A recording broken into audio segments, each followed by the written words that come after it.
Kesultanan Melayu Melaka. Selamat sejahtera. Topik ini akan dibentang oleh Javinia, Hazel, Ophelia, Fiona, Ada dan Chung Sijing. Pengasasan Kesultanan Melayu Melaka. Kesultanan Melayu Melaka diasaskan oleh para Meswara dan merupakan kelangsungan kepada kerajaan masyhur di alam Melayu. Para Meswara merupakan seorang tokoh yang baik.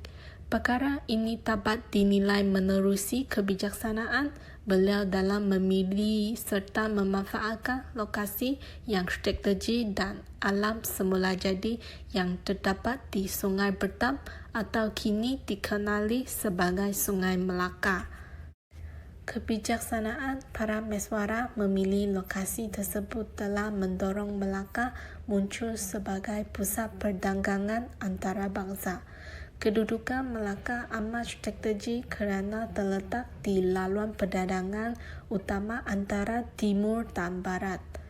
Justeru memudahkan pengawalan laluan kapal dagang. Perkembangan Kesultanan Melayu Melaka. Raja Iskandar Shah, para Meswara, bermula memerintah Melaka pada tahun 1400. Ketika itu, para Meswara telah berjaya mewujudkan satu sistem pentadbiran yang teratur untuk menjamin kelancaran pentadbiran dan pemerintahan kerajaannya. Pada masa yang sama, para Meswara juga menjalinkan hubungan persahabatan dengan China, kerana Melaka memerlukan perlindungan dan jaminan keselamatan dari negara lain. Hubungan diplomatik juga dijalinkan dengan Siam untuk kepentingan politik dan ekonomi Melaka. Selepas kemangkatan para Meswara pada tahun 1414, Baginda telah diwarisi oleh anaknya Sultan Megat Iskandar Shah. Hubungan antara Melaka dengan Pasai juga terjalin melalui perkahwinan Sultan Megat Iskandar Shah dengan puteri Pasai. Selepas itu, Sultan Megat Iskandar Shah telah digantikan dengan putera Baginda, Sri Maharaja pada tahun 1424, yang kemudiannya mengambil gelaran Sultan Muhammad Shah.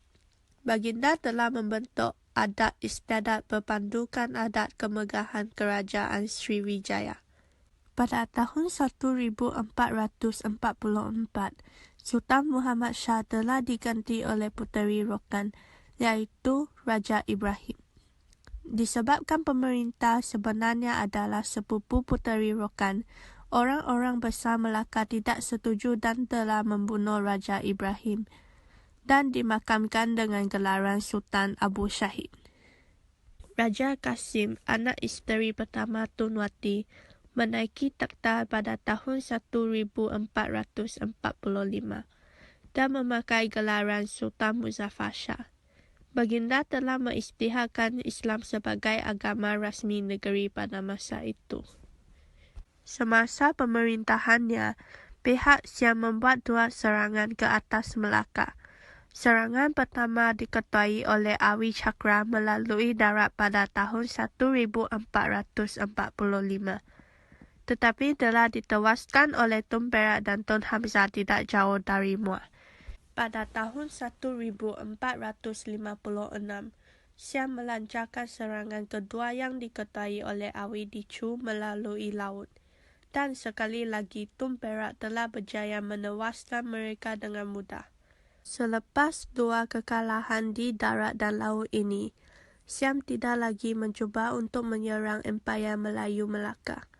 Selepas itu, Tun Perak telah dijadikan bendahara dengan gelaran Bendahara Paduka Raja. Beliau berkhidmat di bawah 4 sultan dan merupakan tulang belakang kepada perkembangan Melaka ke mercu kekuasaannya di Kepulauan Melayu. Kegemilangan Melaka. Pada tahun 1459, Sultan Mansur Shah menaiki takhta. Disebabkan kedudukannya yang strategik, Melaka menjadi sebuah pangkalan luar yang penting bagi kapal-kapal. Bagi mengeratkan hubungan diplomatik dengan Melaka, Maharaja China telah menganugerahkan anaknya Puteri Hang Lipo dengan tujuan untuk dikawin dengan Sultan Mansur Shah. Untuk menyambut Hang Lipo, Sultan Mansur Shah juga menghantar Tun Berpatih Putih dengan segolongan pengiring ke negeri China untuk mengiringnya. Hang Lipo tiba di Melaka pada tahun 1458 bersama-sama 500 orang pengiring. Salah satu kesan kebudayaan yang berpunca daripada peristiwa ini adalah wujudnya kelompok kaum peranakan, atau hasil daripada perkawinan campur di antara pendatang Cina dengan penduduk tempatan. Kaum peranakan ini juga dikenali sebagai orang Baba dan Nyonya pada hari ini. Faktor kegemilangan Melaka. Pertama ialah faktor semula jadi atau geografi. Kedudukan geografinya yang terletak di tempat yang strategik, iaitu di tengah-tengah jalan laut perdagangan antara bangsa berperangan sebagai penyambung pasaran perdagangan utama di benua India dan benua China.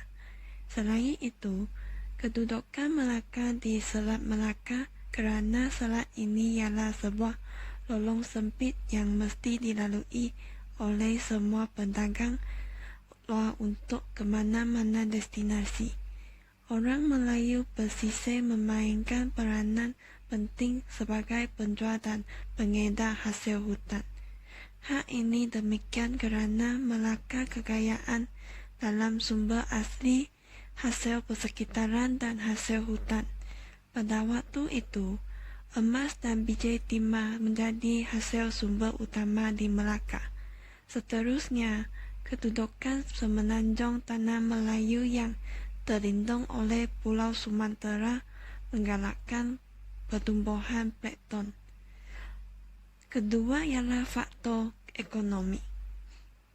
Melaka dilimpahi kemewahan barang-barang dagangan dari negara luar. Kekayaan hasil serantau seperti rempah, hasil hutan, kayu dan dama seperti barang dagangan yang penting pada waktu itu. Melaka muncul sebagai sebuah pelabuhan perdagangan utama dengan peranan sebagai pelabuhan entrepot yang maju. Ketiga ialah faktor politik dan pentadbiran.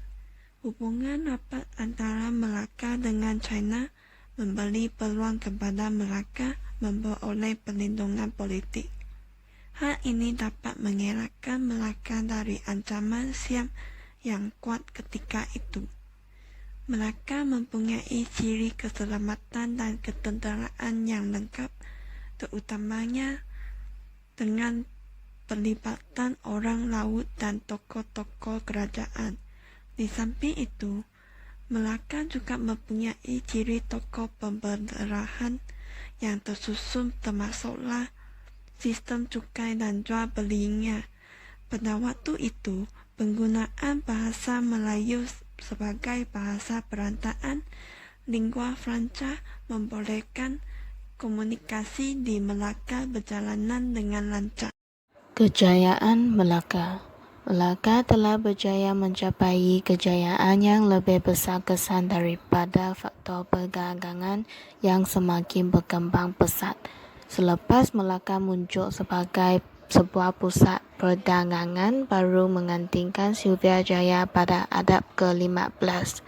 Melaka pada mulanya merupakan sebuah kerajaan kecil telah berkembang dan mengambil alih peranan pusat perdagangan yang dulunya dipegang oleh Sriwijaya. Seterusnya, keupayaan Melaka telah menyebabkan 9 negeri yang dulunya berada di bawah kekuasaan kuasa Siam dan Jawa telah meminta naungan dan perlindungan daripada kekuasaan Melaka. Contoh negeri tersebut ialah seperti Bernam, Kelang, Selangor, Sungai Ujong, Kedah, kegiatan bertani yang secara sukarela datang mendapatkan nabot daripada Melaka. Bukti kemunculan Melaka sebagai satu kuasa besar yang baru ialah Melaka telah 2 kali berjaya menangkis serangan Siam dan akhirnya berjaya menguasai Kelantan. Menjelang kurun ke-16 Melaka telah memutuskan hubungan hormat dengan Siam. Hal ini menunjukkan Melaka bukan sahaja berjaya mencontohi kejayaan Sriwijaya dalam perdagangan, tetapi juga dari segi perluasan wilayah. Kesimpulannya, kejayaan Melaka memainkan peranannya sebagai sebuah entrepot baru dapat dilihat dalam 3 bentuk, iaitu bertindak sebagai penerima atau pembeli barang-barangan, menjadi pengantara menemukan perdagangan timur dan barat termasuk Nusantara, dan juga bertindak sebagai penyebar barang-barangan yang dibawa ke Melaka ke tempat lain. Walaupun Melaka merupakan warisan Sriwijaya, namun pencapaian Melaka adalah berbeza daripada Sriwijaya kerana Melaka merupakan tempat yang menjadi asas kepada penganggan yang menjadi nanding menggerakkan seluruh kegiatan pemerintahan dan rakyatnya sehingga kini. Kejatuhan Kesultanan Melayu Melaka.